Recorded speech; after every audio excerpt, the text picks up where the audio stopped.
me JM and welcome to my YouTube channel, and for today's video, nandito na naman tayo sa Baguio at nakastay tayo ulit dito sa Hotel Venice Session Road. Actually, maraming beses na talaga tayo nagstay dito dahil sobrang ganda ng location niya and sobrang ganda rin ng mga hotel rooms niya kahit sobrang mura lang. And medyo na-surprise tayo dahil in-upgrade yung ating hotel room ng Superior Queen.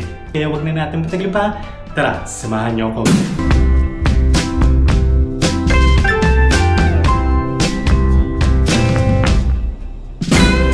Alright guys, so pagpasok natin sa ating hotel room, meron tayong vanity mirror dito, and sa likod natin meron silang cabinet, at sa kanilang cabinet meron silang safety deposit box, at meron tayong working table dito, meron silang electric kettle and pitcher.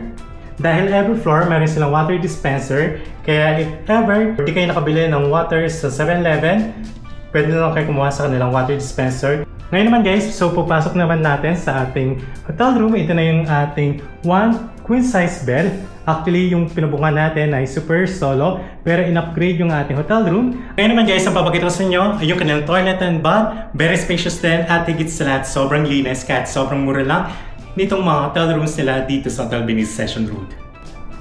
Alright guys, so pagpasok natin sa ating bathroom, ito na kagad yung kanilang toilet, and of course meron bidet, and meron din tayong mga towels dito, and meron din tayong napakaliwanag na mirror, and sobrang laki rin ng mirror nila dito, at sobrang linis na yung kanilang lavatory. Meron din sila mga complimentary dental kit, shampoo and conditioner, and bath soap. And ang kinaganda din dito sa kanilang bathroom ay meron silang hair dryer.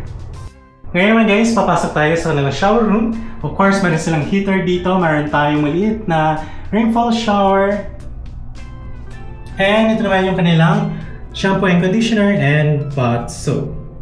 And by the way guys, if ever nagbabalak din kayo pumunta ng Baguio City, pwede kayo magpabook ng inyong bus ticket sa Klook at gamitin nyo lang aking Klook promo code na JUDEKLOOK para makakuha pa kayo ng additional na discount. And ang bus na available sa Klook ay yung Solid North and Victory Liner. Pwede kayo magpabook from Cubao to Baguio or vice versa, and pwede rin PTEX to Baguio vice versa. Alright guys, so pinabook pala natin ito sa kanilang official website, and sakto panag mga festival kaya holiday rates sila. Medyo nag-increase na rin yung kanilang mga hotel room rates dito sa Hotel Venice Session Road. Para ma-check nyo yung kanilang updated room rates, tignan nyo na lang sa kanilang official website. Alright guys, so tomorrow na lang ulit at papakita ko sa inyo kung ano-ano yung mga food choices sila sa kanilang buffet breakfast. So see you tomorrow! The next day. Alright guys, so time check 6 AM and ang kanilang breakfast time ay 6:30 AM.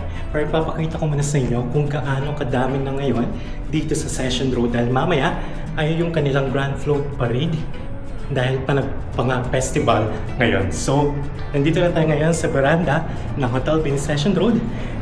Alright guys, so kahit 6 AM pa lang, pero sobrang dami na ng taong naghihintay ngayon dito sa may Session Road, and buti na lang talaga dito tayo nagstay sa Hotel Venice Session dahil tatawid lang tayo at sobrang lapit lang natin. Alright guys, so buti lang talaga dito tayo nagstay sa Hotel Venice Session Road, and kung napapansin nyo, sobrang lapit lang natin talaga, tatawid lang tayo, and highly recommended talaga itong hotel kapag panabanga festival, especially kung balak nyo talaga manood ng parade, street dance, and grand float. At later, abangan natin kung sino yung mga artista na nakasakay sa kanilang mga float. And mabilis din ma-fully book itong hotel, kaya dapat agad na rin kayo magpabook kung balak nyo talaga na magstay dito kapag Panagbenga Festival, especially kapag street dance parade and grand float parade. Alright guys, so palabas na tayo ngayon ng hotel and pupunta lang natin yung pwesto natin. Alright guys, so sobrang dami talaga na ng tao dito, kanya-kanyang pwesto. And iniwan natin yung upuan natin around 3 AM and wala pa masyadong tao kanina, pero ngayon sobrang dami na.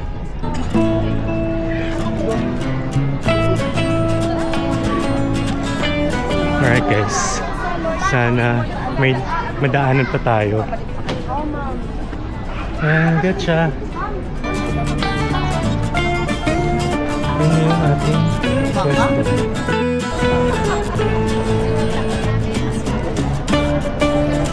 Alright guys, ang oras ngayon ay 6:17 AM at nandito na tayo ngayon, nakaupo. And yung breakfast time sa Hotel Bini Session Road ay 6:30 AM. So mga 15 minutes tatayo na tayo dito para mag-breakfast muna.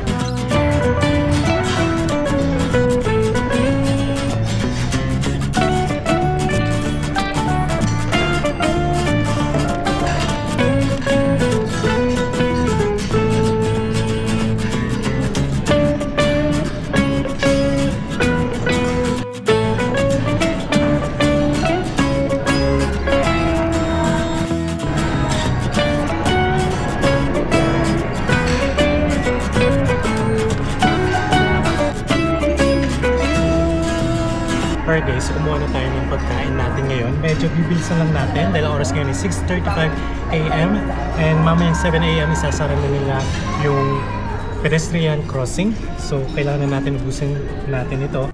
Alright guys, ito yung mga kinuha natin. Pansit, meron silang parang ginisang gulay, may scrambled egg, adobo, and of course yung danggit at ang drinks natin ay iced tea.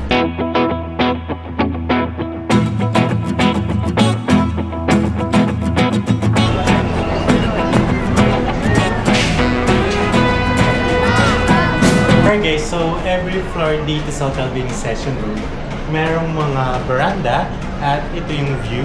So nasa baba nating session yung blue. Kaya good location talaga itong hotel dahil sobrang lapit lang niya sa Night Market, Session Road, SM Baguio, and sobrang lapit din dito yung mga terminal ng jeep papunta sa mga tourist spot.